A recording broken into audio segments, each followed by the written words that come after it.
Hi everyone, today I'll be giving a hopefully very short art supplies tour since I get quite a lot of questions asking what I use for my drawings, so yeah. Okay, so first I have my sketchbooks. What I like about this sketchbook is that it's pretty small, so it's easy to bring around. It's quite thick, so it holds water very well. So I can do like watercolor on here. I do gouache. Yeah, I can do like lots of different mediums, but I usually use it to do sketches while I'm on a trip because it's very compact.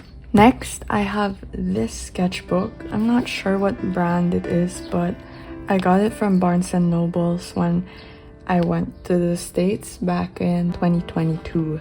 I was just looking for like a random sketchbook that had thick paper. It holds water well also, and that's kind of what I look for in sketchbooks because my favorite mediums are watercolor, markers, and gouache. So I try to look for paper that leans more on like the thicker sides. Here, as you can see, the paper's very thick, so on the back side, it doesn't show at all. You can really like make the most out of the pages because it doesn't bleed much. This sketchbook didn't come with a pocket at the back, so I had to add one myself. Then last but not the least, we have my Berkeley watercolor pad. This paper's 180 GSM. It's thick, but like, if I'm being honest, it's not really that thick. If I'm doing like a very detailed watercolor painting with a lot of layers, I prefer using something that's 300 GSM because I notice when I use stuff like below that, it tends to like rip a bit after a few layers. I mean, the sketchbook's nice, but I try not to layer too much or else it'll start, it'll start lifting there. Like, yeah, but it's pretty good. Now I'll be moving on to papers. Okay, I added a skull panda figure because I was scared my setup was looking very boring. But anyway, so I have this Fabriano watercolor postcards. There weren't really many art stores around my area. This was like the closest thing I could find that was like separate watercolor pads. Even though it was a postcard in the front, like the back was blank. So I would just use the back side. Pretty sure this one's like 300 GSM, so it's this is 300 GSM. After using for a bit, I found out that I don't really like the texture, but like at the time I didn't know there were different types of watercolor paper, so I tried purchasing another one, which is this one. I'm not sure where I got it, but this one is also cold pressed, so I went on and purchased this Arches watercolor paper. Sorry, I don't know how to pronounce it, but this is my current favorite watercolor paper. The size is a bit big, but I use an industrial cutter to cut the paper in half, and I get to paint in the size that I like, and I also get to save more paper. Can you see the difference? This is the cold press paper from Fabriano. It's very textured, which isn't bad, but if that's the effect you're going for, then good for you. But for me, I like smooth paper, so I really like this Arches watercolor paper. So now we're moving on to sketching art supplies. This is the main pencil I use for sketching. It's the Uni Kurutoga 0.5 mechanical pencil. And then I have this mono plastic eraser. Pretty simple. These are all my charcoal graphite art supplies. This is the graphite and this is the charcoal. Before I thought that you could mix the two, but do not do that. The charcoal is much darker than graphite, and graphite kind of has like a reflective tint to it, but charcoal is like very matte. So I don't suggest mixing the two. I use these blending stumps to blend my work. This charcoal powder, I low-key never really used it, but I had to buy this for like my VA class before, so it's just here now.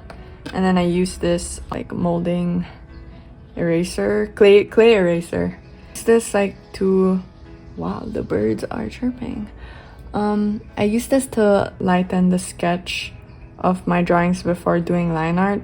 I just roll it over the sketch. And then I have this like sandpaper to sharpen pencils and collect powder. I also have this eraser pencil. It's really useful actually if you want to make really precise highlights or details. This is really good to use. Next we have my line art tools, the colored ones and the black ones. I've got them in different sizes, 0.1, 0.4, 0.8, and this one, that's a pen nib, so you can adjust the thickness based on the pressure you put.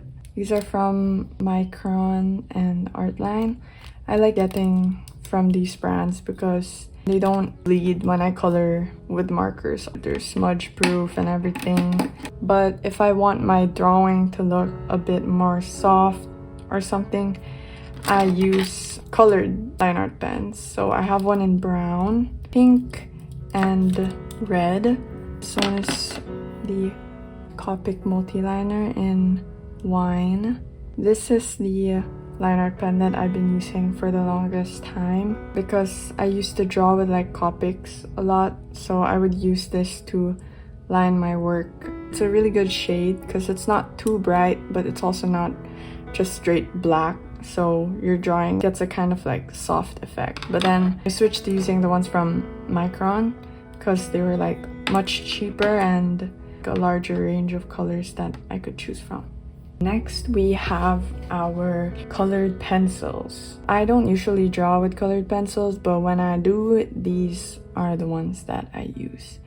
So first I have this Prismacolor colored pencils. So they blend really well, but the only downside that I can think of with these are that, well, it's not really their fault, but I got the primary color set, so these colors are kind of hard to blend if you want to achieve like pastel colors. So I'm thinking about buying a different set that has more pastel colors. Yeah, when I am coloring with markers and I don't want to line with line art pen, I opt to using Prismacolors instead because the result is very soft and it doesn't smudge because they're wax based. Next I have this Deli watercolor pencil set, and since I got the 36 color set, there's much more colors, so it's a bit easier to blend, and I like that they're water soluble, so when I mix them with water I can kind of blend the colors more, so I like using these. Next we have our markers. On the left side we have our acrylic markers, on the right side we have alcohol markers. So acrylic markers are something I only started using kind of like recently, so I'm not super familiar with them, but so far I really like using them. These first ones I have are the High Chun acrylic markers. They're really good. I've used them in a bunch of drawings. Then I tried out the Miracle Works acrylic markers. These ones have a dual tip, so there's a brush tip and the bullet tip, I think that's what you call it. I actually prefer these more than these since the brush tip in this one makes it more easier to like add details, but they're both like really good, so I love using them. So next we have my alcohol markers. Just to preface, I bought these like a long time ago, maybe 8 years ago, so this is a collection that's been building up for years. I really like using Copics a lot before since a lot of my favorite artists used it. I started collecting them and using them, and I really like them until now, but I can't really bring them that much with me, so I don't use them as much anymore, but I do have a few recent works that I've used with Copics, so try to put them here if I can. In my recent trip, I bought some refills for the colors that I use more often. I got a refill for the color green because I use that a lot, especially if I'm doing some like nature stuff. I got some for the yellows, blue, and of course I got for the skin tones. These were the two colors that I always ran out of, so I had to stock up on the refills instead, so I also don't have to keep buying. Yeah, I don't have a lot of gray, so I needed to get a refill for this color, and also this purple tone. It's purple, but I also use this as a shadow for the skin, and it's actually really convenient and better for the environment, less waste. I also want to add that I know now there's a lot more options for alcohol markers, since there are like cheaper ones with a larger shade range that are better, like Ohuhu, I think. So they're still good, but I'm sure that now there are a lot of more affordable alternatives. So this one's not really a need, but if you have the budget and you want to try out like Copic specifically, I would really recommend this. Like, you will not be disappointed. Now I'm gonna move on to the paint section. I'm gonna make this one quick because I really don't care for acrylics. So this is what I use, and I also got some gesso. I use this one because this used to be in like a packet, but it dried out, so I had to switch it to a container and like reactivate it. I use this to like prime the canvas and stuff. If I have like a paint that's not really opaque, it doesn't have a white base, I mix it with gesso so that it pops out more. I don't know. And then I have this like white acrylic paint. I just got it in the store. I don't really know what to say. It works. Yeah. Next, I'll be talking about a paint medium that I like much more than acrylics, which is gouache. So here are the gouache paints that I use. These are the Holbein gouache paints I got in the Kawachi art store in Shinsaibashi. What I like about these is that I like all the colors, so I know I'm gonna use everything because I pick them all out by myself. So yeah. And then I have this white paint. It's not titanium white, it's kind of like a cream grayish peach color. So like I put it in a jar because it was drying out in the container that it originally was in. I prefer using tube gouache paint much more than jelly gouache paint, the ones in like the what do you call that, like the pot. The ones in the pot, like, they dry out, and like when it starts cracking, you have to like reactivate that, and it's so hassle. It's like a whole process. I remember before when I reactivated it and then I didn't use it for a while, it started growing mold, and that was so flippin' disgusting. I just threw the whole thing away. It was not, I tried to save it, like I removed the mold and then I used it, but then like when I kept it again and brought it out again, like, it had mold again, and I was just like, no, this is not safe. So I'm glad I'm using this now. This is much simpler and better than whatever I was using back then. So yeah. So last but not the least, I will be talking about my favorite medium, which is watercolors. Yay! First, I have Koi Pocket Field watercolor sketchbox.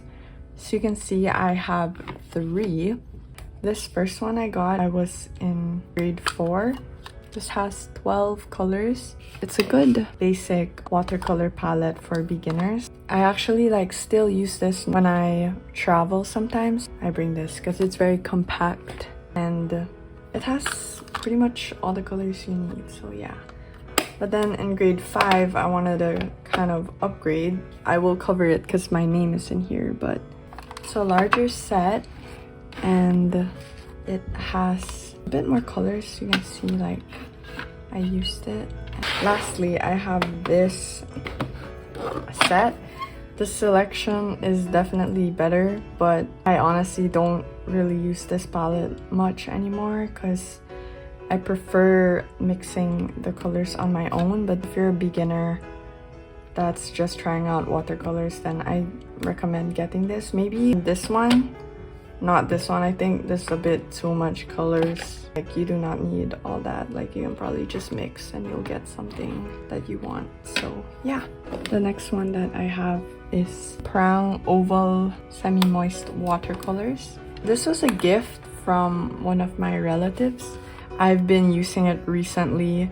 Basically, I have some friends in architecture that like commission me to do their work. So when I color their plates, I use this because their works are very big and I don't want to use my high-end watercolor. So these are good budget watercolor that is still very pigmented and have like just the right amount of colors. Last but not least, I have my favorite watercolor palette. These ones are from Winsor and Newton. These are really good high quality watercolors and the colors are just so pigmented. I've never tried anything like this before, or maybe I'm just shocked because these are like my first professional type of watercolors. So I really love using these so much. I've made so much drawings using it and I just love how vibrant the colors are, and they lay on so well. If any of you guys are thinking about buying it, I really recommend getting it. They're really good. And that brings us to the end of this video. Thank you so much for watching. I hope you guys found this video helpful somehow. Sorry if I was rambling a lot. I tried to make it as short as I could.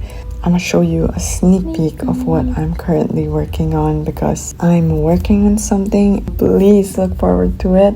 So yeah, thank you so much for watching. Have a great rest of your day, and bye bye.